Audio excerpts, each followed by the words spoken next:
Hi అండి, అందరికీ నమస్తే. Welcome to our channel EO Jhansi ICDS అండి. నా పేరు ఝాన్సీ. అందరూ ఎలా ఉన్నారండి? బాగున్నారా?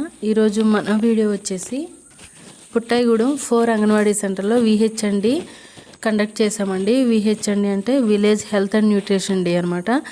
ఈ village health and nutrition day health వారు అండ్ ఐసిడిఎస్ కలిసి కండక్ట్ చేస్తారండి. ఇది ప్రతి నెల మొదటి బుధవారం, మూడో బుధవారంలో నిర్వహిస్తారనమాట. ప్రతి అంగన్వాడీ సెంటర్లో కూడా ప్రతి నెల మొదటి బుధవారం, మూడో బుధవారం నిర్వహించడం జరుగుతుంది.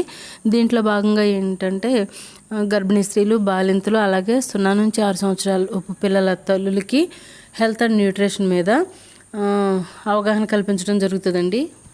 ఈరోజు ఫిబ్రవరి 5 అండి, ఫస్ట్ విహెచ్ఎండి జరపడం జరుగుతుంది. అయితే ఇక్కడికి వచ్చిన గర్భిణీ బాలింతలు అలాగే మదర్స్కి కూడా సిహెచ్ఓ గారు న్యూట్రిషన్ గురించి, హెల్త్ గురించి కూడా అవగాహన కల్పించడం జరిగిందండి. ప్రతి నెల గర్భిణీ స్త్రీ హెల్త్ చెకప్ చేయించుకోవాలి, హెచ్బి టెస్ట్ తప్పకుండా చేయించుకోవాలని, అలాగే అంగన్వాడీ కేంద్రంలో ఇచ్చే న్యూట్రిషన్ ఫుడ్ ఏదైతే ఉందో అది తీసుకుంటూ ఇంట్లో కూడా మంచి పోషక విలువలు ఉన్న ఆహారం పెట్టాలి, పిల్లలకి కానీ గర్భిణీ స్త్రీలు, బాలింతలు కానీ తీసుకోవాలని తెలియచేశారండి.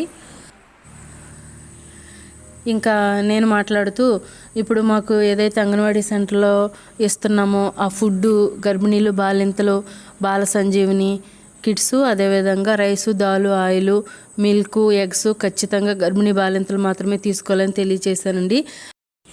ఇదే రోజు ఈసీసీఈ డే కూడా ప్రతి నెల 5వ తారీఖున జరుపుతాం కదండి. ఇదే రోజు జరిపామన్నమాట.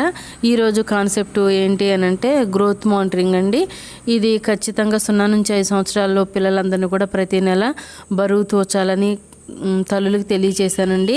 అదేవిధంగా పిల్లల బరువు తూచి వారి పోషణ స్థితిని తల్లులకు తెలియజేయడం జరిగింది.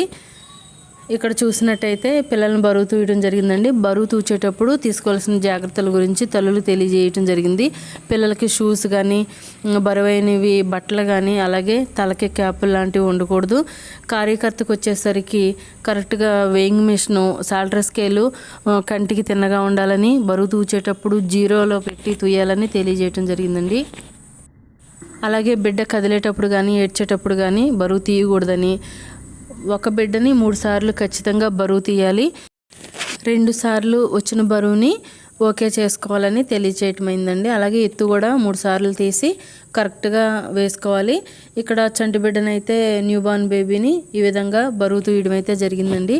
ఇక్కడికి వచ్చిన తల్లులందరికీ కూడా అంగన్వాడీ కేంద్రంలో అందించే ఫుడ్ అంతా కూడా ఇక్కడ 7 months to 3 years పిల్లల తల్లులు కూడా తెలియజేయటమైందండి. ఎగ్స్, మిల్క్, అదేవిధంగా బాలామృతం, ప్రతిరోజు బాలామృతం 100 గ్రాముల చొప్పున వేడి నీళ్ళల్లో ఉడికించి పిల్లలకి పెట్టాలని తెలియజేయటం జరిగిందండి.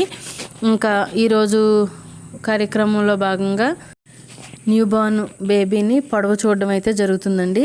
ఇక్కడ పొడవు తీసేటప్పుడు జాగ్రత్తలు తీసుకోవాలన్నమాట. నెత్తికి టోపీ కానీ, కాళ్ళకి సాక్స్, చెప్పులు అటువంటి ఏమి లేకుండా చూసుకోవాలి. అదేవిధంగా పసిపిల్లలు కాబట్టి జాగ్రత్తగా వీళ్ళని చూసుకోవాలి.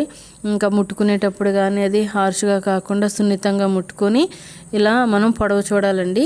2 సంవత్సరాల లోపు పిల్లలనైతే ఇన్ఫెంటోమీటర్లో చూస్తామండి. వాళ్ళు ఎందుకు అని అంటే స్టేడియోమీటర్ దగ్గర సరిగ్గా నిలబడలేరు కాబట్టి ఈ విధంగా ఇన్ఫెంటోమీటర్ మీద పెట్టి చూస్తాము. అదే 2 సంవత్సరాలు పైబడిన పిల్లలకైతే స్టేడియోమీటర్లో ఎత్తు చూస్తాము. చూసారు కదండి, ఈ వీడియో ఎలా ఉందనేది తప్పకుండా కామెంట్ చేయండి. ఫ్రెండ్స్, ఫస్ట్ టైం నా ఛానల్ చూస్తున్నట్టయితే దయచేసి కొంచెం సబ్స్క్రైబ్ చేసి సపోర్ట్ చేయండి. ఈ వీడియో ఎలా ఉందనేది తప్పకుండా కామెంట్ చేయండి. ఫ్రెండ్స్, ఏమైనా పొరపాట్లు ఉన్నా కూడా దయచేసి కామెంట్ చేయండి. ఈ వీడియో నచ్చినట్టయితే లైక్ చేయండి, షేర్ చేయండి. మరొక మంచి వీడియోతో మీ ముందుంటాను. Thanks for watching.